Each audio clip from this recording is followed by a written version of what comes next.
Hey guys, Drew here over at RevHiker Outdoors, and I've got a review for you today. We're going to be talking about the GSI Glacier Stainless Ketalist. Okay, and they market this as ultralight backpacking. So we're going to see kind of how ultralight it is today. They say it weighs in the total kit at 14 ounces there, you can see. And I picked this up now.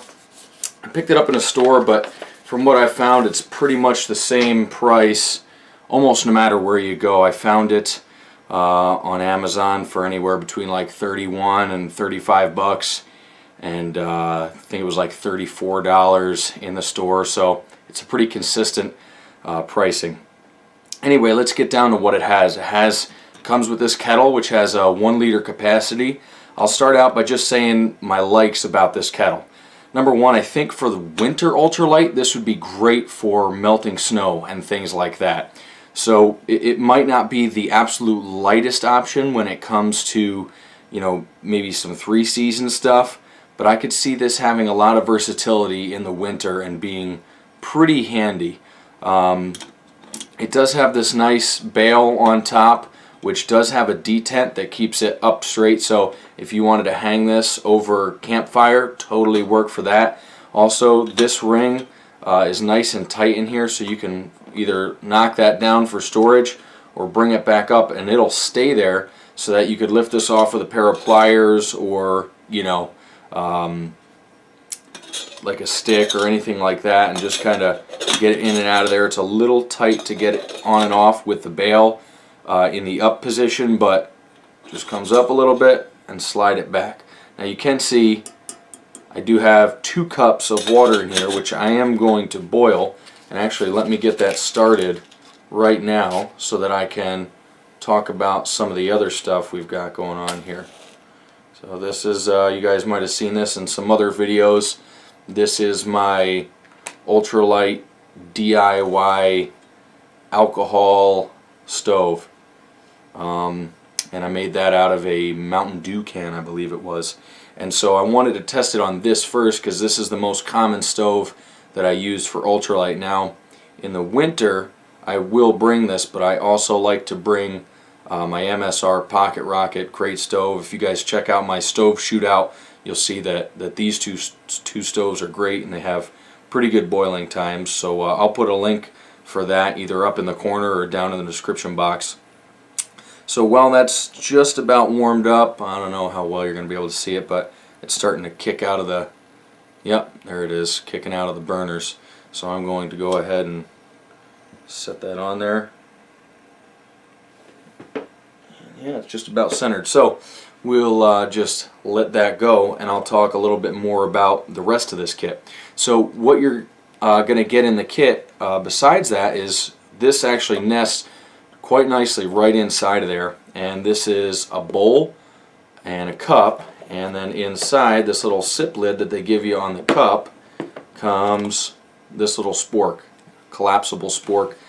This is not like the best spork in the world, but it's pretty good. You know, you can see kind of a little flimsy, but in all reality it would probably get the job done. I prefer my light my fire spoon fork thingy. It's kind of a real spoon and a real fork with a cutting edge, but I'd probably still keep that. But this is sure a nice backup. Maybe something I would you know, let my daughter use on our trips, even though I bought her another one. But this is a good piece of backup gear if you lose your spork or can't find it on when you're packing up or whatever.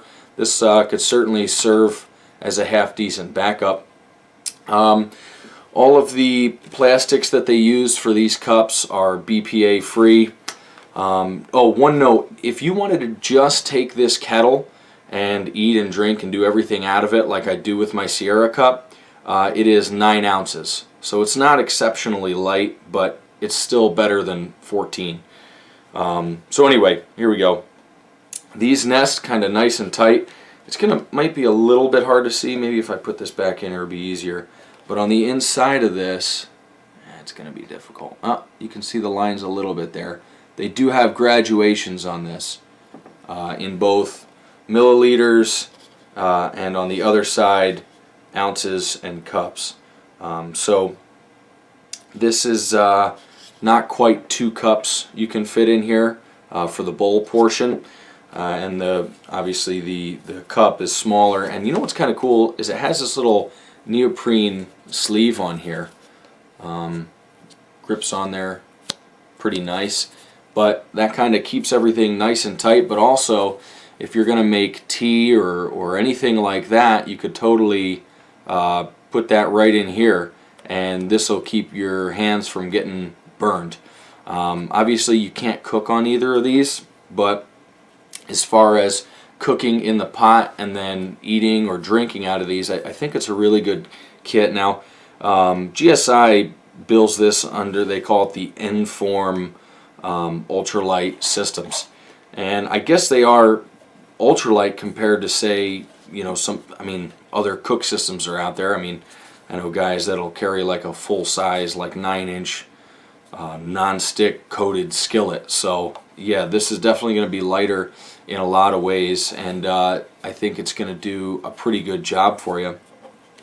Obviously it's not you know, if you're going hardcore ultralight, this is probably not the kit for you. But if you're looking to kind of start going towards lightweight and you don't want to spend $1 million on titanium stuff, I think this stuff will do a pretty good job. Stainless steel, always good. I love stainless steel stuff. It's what I always carry because I don't have money for the titanium. That stuff gets expensive in a hurry. And I think for the weight savings, I don't know if the money's really worth it for me. I think I could save in other places a little better. So here's what I'm gonna, let's check on this.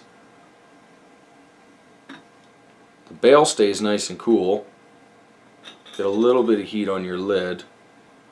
Okay, we got some bubbles forming, but it's definitely not a boil yet. So we'll put that lid back on there. I will be doing a test on this in the near future. I'll be doing another video and talking about melting snow for use in the winter time, you know, for like a winter type kettle and getting water, because I think melting snow is kind of a big deal, and you really do need something with a lid if you're going to effectively, you know, conserve your fuel. So I don't really have too much more to say about this, guys. I haven't used it extensively in the field, so this is not like a full field review, but I did want to do an overview. So what I'm going to do is I'm going to wait for this to boil, these 2 cups of water, and then I'll get back to you and kind of show you some of the function and how well this bail works for pouring and that kind of stuff. So stick around, and we'll be back with you in just a minute or two. Okay guys, so we're back, and I don't know if you can hear it on the camera, but you probably can see some steam starting to roll out of there. We do have a pretty good boil, and I found one good use for this spork. It's got a little rubber tip there at the end, and I think that works pretty well for lifting this off. So another added bonus there, kind of a built-in lid lifter if you don't have anything else. So this is a good full boil now. Which I've got in here is one of my favorite things to do in the backcountry, and that's to have some tea. So I'm going to make up some tea here, and we will see how this all works. Now this bail is still nice and cool, and you can see this thing's ripping out some pretty good steam. So, you know, this is actually kind of cool. It clouds my face. You guys can't see how ugly I am. But anyway, here we go. Oh yeah, nice and cool. So let's go ahead and make up some tea.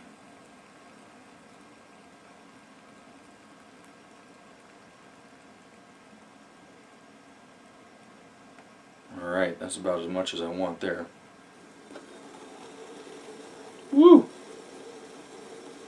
Boy, that thing works great. Now, I put a little over an ounce of fuel in my little stove, and there's actually still quite a bit left. Now, one thing I did want to mention is that I'm actually making provision for this stove. I'm going to try to make it almost like a Trangia so that I can cap it off and make it so that I can put it out and return the fuel back to the container so that I don't have to waste any, because that is kind of one of the downfalls of this stove here.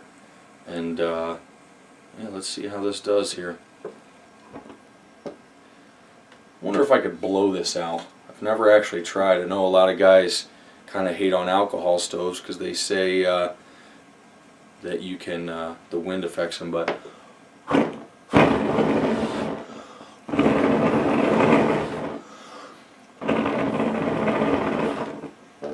I don't think wind's going to put that out. So I'm just going to, I'll cut the camera and we'll come right back and I'll give you my my final thoughts on the GSI Ketalist. Okay guys, so these are my final thoughts of the first impressions of the GSI Ketalist. Like I said, I think it'd be great for winter camping. Hands down, I think it's really good for that. I think it'll work on a variety of heat sources, which I really like. You could totally suspend this on a branch over a campfire. You could sit it on a hot rock. You could probably plop that right in the coals without any problem because it's stainless steel. You're not going to have to worry about that. You can use it on your little alcohol stove. You could use it on a pocket rocket, a whisper light. I mean, really, whatever stove you have kicking around, I'm pretty sure it's going to work on that. So my other thoughts for this, aside from ultralight backpacking, is that for bushcrafting it would be an awesome thing, because I know a lot of bushcrafters love kettles and they are very versatile, especially kettles that can be covered like this and with a bale that has a detent and the top so you can hang it and so that it won't flop over on you and get really hot in the fire. So I think for bushcrafting, awesome kit. Really like it, and it will be in my bushcraft kit for sure, and it will probably come with me on some winter ultralight backpacking. As far as the accessories that come with it, I think they do a pretty good job. My tea is just about done steeping here, so I'm going to let this drain out. Now on the trail I generally unfortunately, I have to use tea bags most of the time to stay light. But this is, I like using this at home when I'm not doing a whole lot. This is just a little stainless steel ball, and I have some nice whole leaf, loose leaf tea, so really like that. But anyway, what's nice about this is this little cover snaps right on there, and it's got a little hole in the side so you can sip with a vent in the back. And that should keep your drink nice and warm for a while, so whether you're a coffee person or a tea person, I think this would work pretty well for you. Trying to think. First impressions, I think they did a really good job. I think it's good, high quality. I think the plastic, like I said, probably the weakest point on this kit is going to be this spork. And even then, I don't think it's that bad. I like that it's kind of collapsible. Now they do tell you, gives you little instructions on this on how to close it, because the first time I tried to close it I just went like this, and boy, that thing, it bites your thumb. So they do tell you to kind of put it in your palm like this and just push up on the back, and that'll keep you from getting a pretty serious pinch. So anyway, first impressions, I think it's a great product. I really look forward to taking it out in the field and putting it on a fire, putting it on a couple different kind of stoves, and seeing what kind of snow melting this thing is capable of and how much fuel it's going to use for that. So stick around. The snow melting video will probably come up in the next week or so, because I've got plenty of snow outside. I got a couple feet sitting in my driveway right now. So anyway guys, thanks for watching. Hope you enjoyed this. Like I said, it's right around $30–35, but I think for the fact that you're getting the stainless steel and the bale and all that stuff, it's not the cheapest set out there, but it's pretty good in my opinion. And for a complete cook set with a ton of luxury, it's really not all that heavy. So thanks for watching guys. Don't forget to thumbs up, subscribe, share. God bless you. Thank you for supporting the channel. I appreciate you. Have a good day.